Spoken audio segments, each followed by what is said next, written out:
Isn't it unbelievable that these two men never met before? Just because of Andrew. So, we have half an hour left, and I want to open the floor now and allow you to ask questions. If you have a question, I would like you to stand up and speak slowly and clearly so that everybody in the room can understand it. You were raising your hand before, so you were the first. I have a question regarding South Asia. Slowly and loud. I have a question related to arms trade in South Asia. I just saw that presentation, and there was a mention of India in one of the slides. And in another presentation, there was only Pakistan and no India. So I just want to know, like, the German companies and their relations with their export to India, Pakistan, and the countries alike. I will collect a few questions and then I want to give the answer. In German or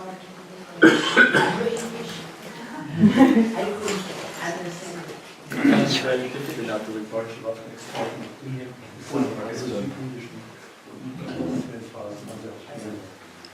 It's very important that you speak slowly and clearly when you ask questions now.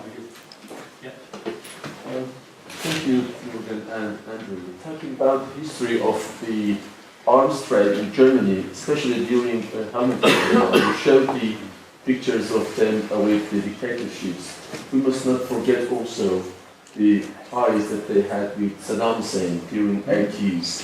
And the majority of the chemical munitions precursors and even the facilities of the chemical facilities in Samarra and Fallujah was supplied to Saddam Hussein by German companies.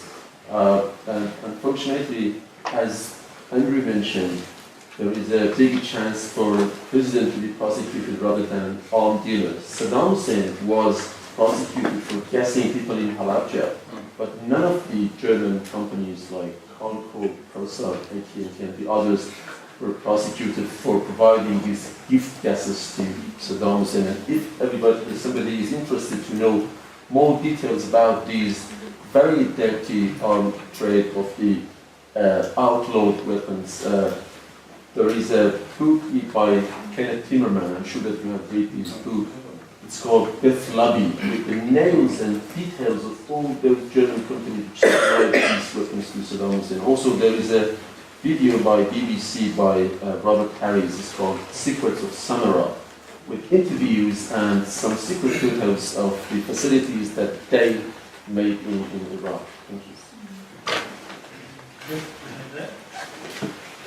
I'm Justice from IPPNW Nigeria. My question is very straight. I'm Justice from IPPNW Nigeria. My question is a very straight question.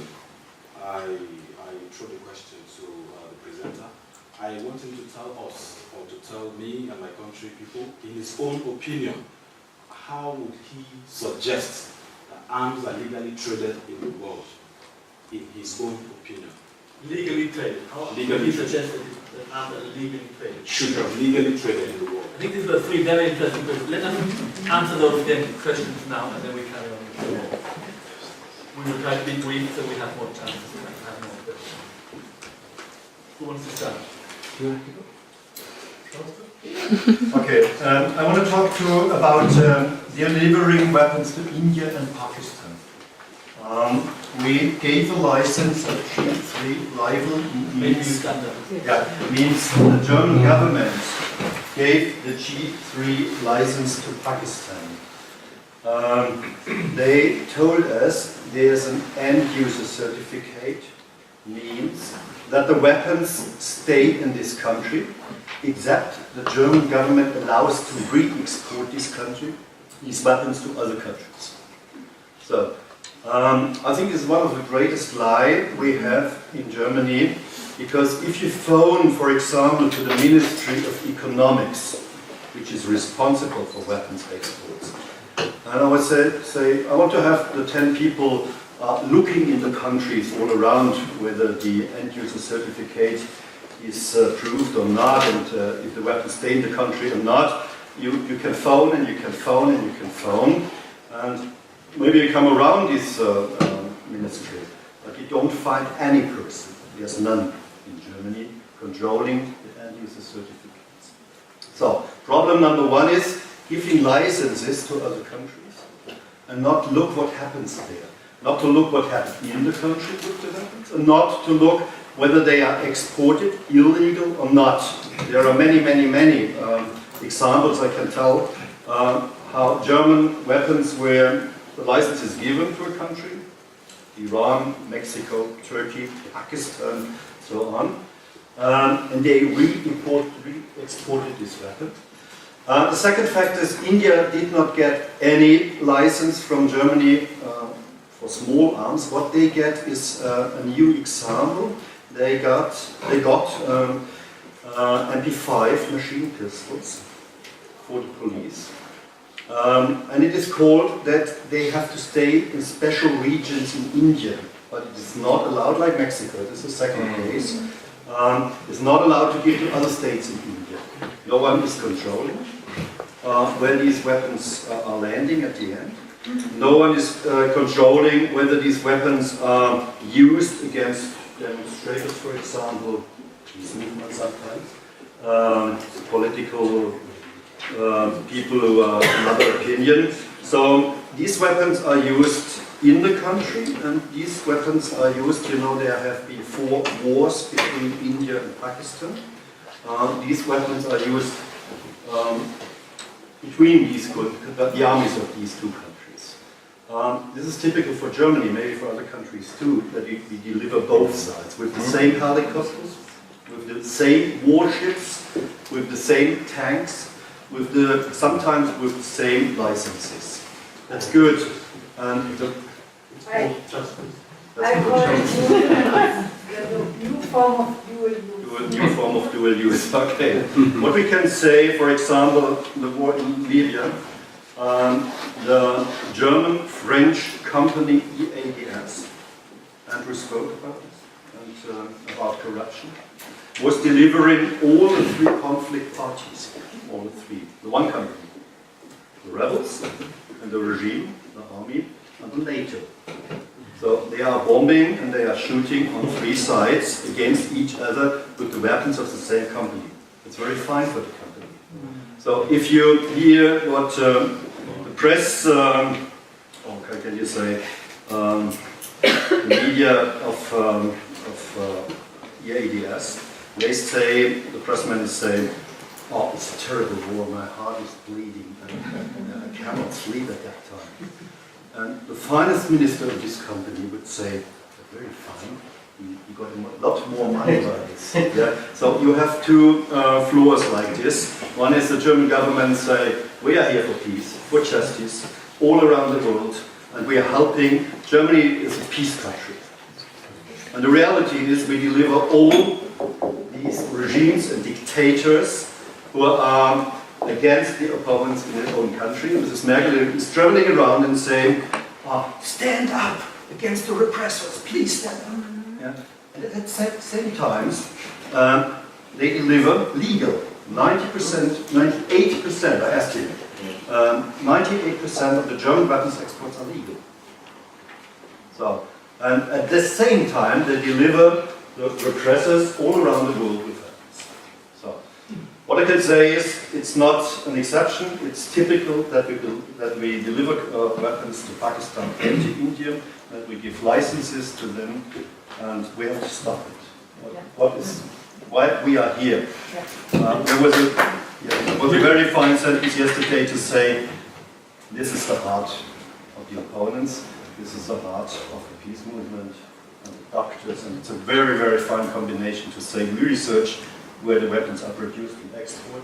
You have the hurted and killed people all around, and if we work together in the next years, I think we will beat them, we will have a lot of success, because what they don't want is the story of showing pictures, of showing names, of making profiles of these people. You find in the book 20 profiles of politicians and managers, where the weapons produced, where they're exported, where is the use in a massacre, and then the profile is coming. And let me say one sentence, and the second is to give the victims a voice. Yeah? This is the reason why we are here. The victims a voice in the face to the responsible people. He was talking of the best way of EADS. We had an example of the very same work today when Heckler and Koch released their press release. I don't know whether you have seen it, you should have a look. I think it's been displayed down there. I'm just going through our own press release, which we are issuing now as a response to that, because for me, it's actually part of our success that they submit such a press release, because it shows that what we are doing here today, for them, it makes them very nervous. And this is why they issue this, and they are saying, oh, we are so sorry, and we are of the same opinion like you, we don't want any more, we just need to supply these weapons. Is this why they are supplying the G36 factory to Saudi Arabia? Absolutely. Just very, very quickly, on South Asia, the arms trade in South Asia is underwritten and underreported, and it's a fault in my book. It's a fault within the region itself. There is crying out a need for somebody to produce work on the trade. But I'll just tell you a few things. Sri Lanka, primary flow of weapons is from China, especially in the military build-up before the assault on the Tamils. Pakistan, historically the US has been the main provider of weaponry to Pakistan. India, which has perhaps one of the most corrupt histories of arms dealing of any country on the planet. One just has to mention Bofors and their 4 or 5 other scandals like that, is becoming one of the most significant players in the arms trade today, both because of the amount of weaponry that it's buying, both big and small, but also because it's trying to develop more and more of a domestic defense industry as well. I also want to mention Bangladesh, primarily because my wife is from Bangladesh, but also because here you have a country of extreme poverty, where a factory collapses and kills over 1,000 people, as happened a few weeks ago. But you also have, in Bangladesh, one of Saudi Arabia's key arms intermediaries, whose main focus whenever he gets interviewed, and he loves giving interviews, is to ensure that the journalist knows that the pair of shoes he's wearing, which are encrusted with real diamonds, cost him $1 million in a country like Bangladesh.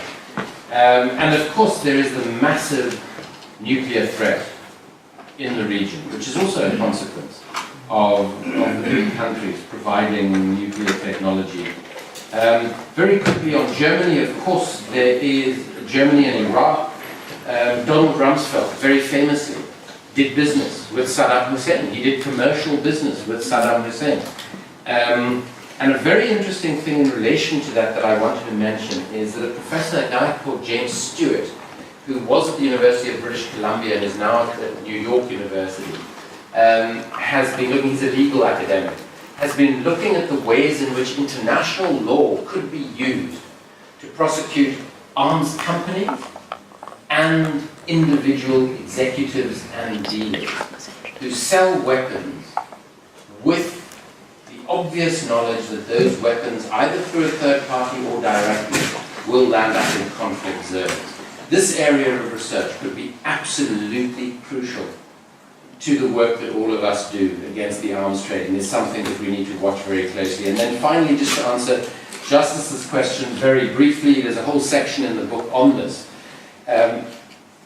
But to suggest what a legal trade would look like, look, in an ideal world, there would be no arms trade. But the reality is that we are going to have an arms trade of some sort, given the nature of the world. And what I argue for is a highly regulated trade in which there is far more transparency,